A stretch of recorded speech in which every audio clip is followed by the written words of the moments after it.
Sir ಇವತ್ತು ನೋಡಿ ಪ್ರಿಯಾಂಕಾ ಖರ್ಗೆ ಸಾಹೇಬರು ಬರೀ ಗುಲ್ಬರ್ಗ ಜಿಲ್ಲೆದ ನಾಯಕರಲ್ಲ, ಇಡೀ ಕರ್ನಾಟಕದ ನಾಯಕರು.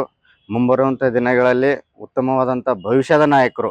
ಎಲ್ಲ ಸಮಾಜವನ್ನು ಒಗ್ಗೂಡಿಸುವಂಥ, ಎಲ್ಲ ಸಮಾಜಕ್ಕೆ ಕೇರ್ ಮಾಡುವಂತಹ ವ್ಯಕ್ತಿ ಅವರು.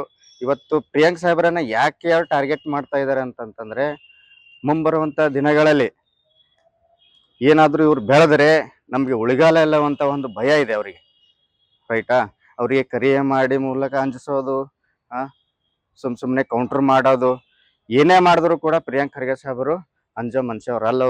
ಅವರು ಸಂವಿಧಾನ ಮೇಲೆ ನಂಬಿಕೆ ಇದೆ, ಬಾಬಾ ಸಾಹೇಬರ ತತ್ವ ಸಿದ್ಧಾಂತ ಮೇಲೆ ನಡೀತಾರೆ ಅವರು.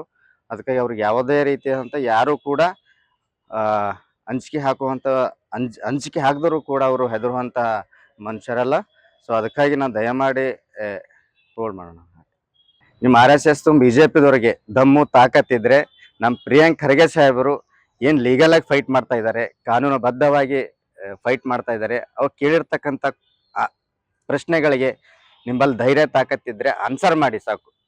ಅದನ್ನು ಬಿಟ್ಟು ದಬ್ಬಳಿಕೆ, ದೌರ್ಜನ್ಯ, ಕರೆಗಳ ಮೂಲಕ ಅಂಜಿಸ್ತಾರೆ. ಇಲ್ಲಿ ಯಾರು ಅಂಜೋದಿಲ್ಲ. ಪ್ರಿಯಾಂಕ್ ಖರ್ಗೆ ಸಾಹೇಬ್ರ ಹಿಂದೆ ನೂರಾರು ಅಲ್ಲ ಸಾವಿರಾರು ಕೋಟಿ ಜನ ಅವ್ರ ಹಿಂದೆ ಇದ್ದಾರೆ ಅಂತಕ್ಕಂಥ ಮಾತನ್ನು ಈ ಸಂದರ್ಭದಲ್ಲಿ ತಮಗೆ ಎಚ್ಚರಿಕೆಯನ್ನ ನೀಡಲಿಕ್ಕೆ ಬಯಸ್ತಾ ಇದ್ದೆ. ಇವತ್ತು ಜಿಲ್ಲಾ ಆಡಳಿತ ಆಗಿರ್ಬೋದು ಮತ್ತೆ ಕೋರ್ಟ್ ಇರಬಹುದು, ಯಾರಿದ್ರು ಕೂಡ ಕಾನೂನು ಅಡಿಯಲ್ಲೇ ಕೆಲಸ ಮಾಡ್ತಕ್ಕಂಥದ್ದು. ಇವತ್ತು RSS ಅದ್ರ ನೋಂದಣಿನೇ ಇಲ್ಲ, ಹೌದಾ? ರಿಜಿಸ್ಟ್ರೇಷನ್ ಇಲ್ಲ. ರಿಜಿಸ್ಟ್ರೇಷನ್ ಇಲ್ಲ ಅಂದಮೇಲೆ ಅದಕ್ಕೆ ಪರ್ಮಿಷನ್ ಕೊಡೋದು ಪ್ರಶ್ನೆನೇ ಬರೋದಿಲ್ಲ, ಹೌದಾ? ಸೊ ಇವತ್ತು ನಮ್ಮಲ್ಲಿರ್ತಕ್ಕಂಥ ಸಂಘಟನೆಗಳಿವೆ. ದಲಿತ ಪರ ಸಂಘಟನೆ ಆಗಿರ್ಬೋದು, ಭೀಮ್ ಆಗಿರ್ಬೋದು, ಭೀಮ್ ಆರ್ಮಿ ಆಗಿರ್ಬೋದು, ಮತ್ತೆ ದಲಿತ್ ಪ್ಯಾಂಥರ್ ಆಗಿರ್ಬೋದು, ಹೀಗೆ ಹಲವಾರು ಸಂಘಟನೆಗಳಿವೆ.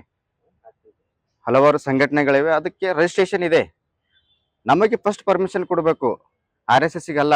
RSSಗೆ ಹೆಂಗೆ, ಯಾವ ಬೇಸ್ ಮೇಲೆ ನೀವು ಪರ್ಮಿಷನ್ ಕೊಡ್ತೀರಿ? ಅದಕ್ಕೆ ರಿಜಿಸ್ಟ್ರೇಷನ್ ಇಲ್ಲ ಅಂತಂದ್ಮೇಲೆ ಹೆಂಗೆ ಪರ್ಮಿಷನ್ ಕೊಡ್ತೀರಿ ನೀವು ಹೇಳಿ ನೋಡೋಣ. ಪರ್ಮಿಷನ್ ಕೊಡಬೇಕಾದ್ರೆ ರಿಜಿಸ್ಟ್ರೇಷನ್ ಬೇಕು. ನಮ್ಮ ದಲಿತ ಪರತ ಸಂಘಟನೆಗಳಿವೆ, ನೂರಾರು ಸಂಘಟನೆಗಳಿವೆ, ಅವರೆಲ್ಲ ರಿಜಿಸ್ಟ್ರೇಷನ್ ಇದೆ. ಆ ರಿಜಿಸ್ಟ್ರೇಷನ್ ನೋಡಿ ಜಿಲ್ಲಾ ಆಡಳಿತ ಆಗಿರ್ಬೋದು, ಇವತ್ತು ಕೋರ್ಟ್ ಆಗಿರ್ಬೋದು, ಅವರಿಗೆ ಪರ್ಮಿಷನ್ ಕೊಡಬೇಕು. ಆ್ಯಕ್ಚುಲಿ ಅಂದ್ರೆ ಫಸ್ಟ್ ನಮಗೆ ಕೊಡಬೇಕು ಅದು. ಆ್ಯಕ್ಚುಲಿ ಪರ್ಮಿಷನ್ ಅವ್ರಿಗೆ ಪರ್ಮಿಷನ್ ಕೊಡಬಾರ್ದು.